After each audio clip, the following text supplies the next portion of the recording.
எல்லாம் துணிமணி எல்லாம் எடுத்து வைங்க, டக்குன்னு கிளம்ப வேண்டியதான். உடனே கிளம்புறோமா? நாளைக்கு தானே கிளம்பலாம். நீங்க என்னாச்சு? வீட்டுல ஒரே எல்லாம் சண்டை போட்டு கிடக்கலாம். அம்மா இப்ப உடனே வான்னு ஃபோன் பண்ணிட்டா. நம்ம கிளம்பிடுவோம், இதுக்கு மேல இருக்க வேண்டாம், வா. சரி, நான் வீட்டில் சாப்பாடு போட்டு நான் எல்லாத்தையும் பேக் பண்ணி வச்சிடறேன். அதுக்குள்ள கிளம்பிடுவோம். குழம்பு நல்லா இருக்கா மருமவனே? ஆமா அத்தை, நல்லா இருக்கு, நல்லா வச்சிருக்கிய. என்ன நீ சாப்பிட்டியாக்கும்? ஆமா, அவ சாப்பிட மாட்டாமா. அவளுக்கு இப்போ கிளம்பிட்டோம்ல, போற வழியில ஏதாவது வாங்கி கொடுத்துக்கிறோம். இல்லை, இது சாப்பிடாம கூட்டிட்டு போவிய? 2 முட்டையை போட்டு கிண்டி எடுத்து வந்துட்டுமா? அதெல்லாம் வேணாமா, நீ உட்காந்து எதுக்கு செஞ்சுட்டு இருக்கா? கிளம்புற நேரம் ஆயிட்டலாம், வழியில ஏதாச்சும் வாங்கி கொடுத்துக்கிறோம். ஒருத்தி மீன் குழம்பே சாப்பிட மாட்டாங்க, ஒருத்தி சோறே சாப்பிடாம மீன் உட்காந்து சாப்பிட்டுட்டு இருக்காப்ப. சரி, அந்த பிள்ளையாச்சும் சாப்பிட்டா சாப்பிட்டுட்டு. சின்னதுல நானும் அக்காவும் இப்படிதானமா வறுத்த மீனை மட்டும் உட்காந்து சாப்பிட்டுட்டு இருப்போம். ஆமாண்டி, நீங்க 2 பேரும் இப்படிதான் சண்டை போட்டுட்டு தட்டில் வச்சு மீனை மட்டும் சாப்பிடுவீங்க, சோறு சாப்பிட மாட்டீங்க. நீங்களும் அதே மாதிரி தான் இருப்பீங்க பார்த்துக்க. பண்ணிட்டு என்ன அழகா தூங்கிட்டு இருக்கா பாரு. என்ன ஜி வந்துட்டு போறீங்க? நீ ரொம்ப களைப்பா தூங்கிட்டு இருந்த, அதான் உன்னை எழுப்ப வேணான்னு போயிட்டு இருக்கேன்.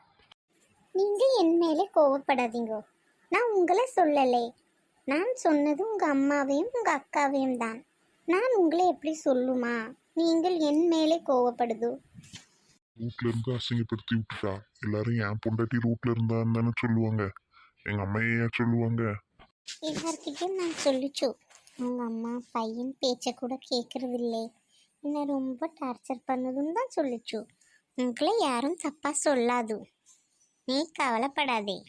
யார சொன்னா என்ன, எல்லாம் அசிங்கம் தானே, குடும்பமானம் போச்சு தானே. குடும்பமான போச்சு போச்சுன்னு சொல்லாதே. நானும் தானே எங்கள் அப்பா அம்மாவெல்லாம் விட்டுட்டு இங்கே வந்திருக்குதோ, எங்கள் குடும்பத்தில் யாருக்கும் பிடிக்கல, நான் இப்படி கல்யாணம் பண்ணியிருக்குதோ, அப்போ எங்கள் மானம் முக்கியம் இல்லையா உனக்கு? அது அது வந்து நானும் தானே கல்யாணம் பண்ணி கூட்டிட்டு வந்திருக்கேன், எங்க குடும்பத்துலயும் தான் எல்லாரும் என்ன குறை சொல்லுவாங்க. நீ பையன், நான் பொண்ணு, வித்தியாசம் இருக்குதானே. உனக்கோசம் நான் தமிழ் கற்றுக்கிட்டான், தமிழ் பேசுது. பின்னே உங்கள் அம்மா அக்காலாம் என்னை இப்படி பண்ணால் எனக்கு கஷ்டமாக இருக்கும் தானே, அதான் அப்படி பண்ணுச்சோ. இனி பண்ண பயப்படும், உங்கள் அம்மா இனிமேல் அப்படி சொல்ல பயப்படும் பாரு. இருந்தாலும் நீ பண்ணது எனக்கு பிடிக்கல சுஷ்மா, இனிமே இப்படி பண்ணாத. இனி இப்படி பண்ணினா எனக்கு கோவம் வரும், பார்த்துக்க. பிகே பிகே, இனிமேல் பண்ணாது. சும்மா உங்கள் அம்மாவை பயம் காட்ட தான் நான் பண்ணான். நீ பயப்படாதே, இனி நான் அப்படி பண்ண மாட்டேன். சரி, அம்மா என்ன செஞ்சு வச்சிருக்காங்கன்னு பார்த்துட்டு வரேன். என்னல உன் பொண்டாட்டி சமாதானம் படுத்து வந்துட்டியா? மன்னிப்பு கேட்டு வந்துட்டியான்னு கேளுமா. ஒன்றும் தெரியாம சும்மா ஓவரா பேசிட்டு இருக்காதீங்க, என்ன 2 பேரும். ஏற்கனவே நான் கோவத்துல இருக்கேன், கோவத்தை கலப்பாதீங்க. ஹோட்டலுக்கு போறேன், உங்களுக்கு என்ன வேணும்னு சொல்லுங்க, வாங்கிட்டு வந்து தரேன். என் புருஷன் பொண்டாட்டி போய் வாங்கி தின்னுட்டு வந்தீங்களே, ஒரு வார்த்தை கேட்க செஞ்சா இல்லை வாங்கிட்டு தான் வந்தியா? அக்காளுக்கும் அம்மைக்கும் இப்போ வந்துட்டான் கேட்க.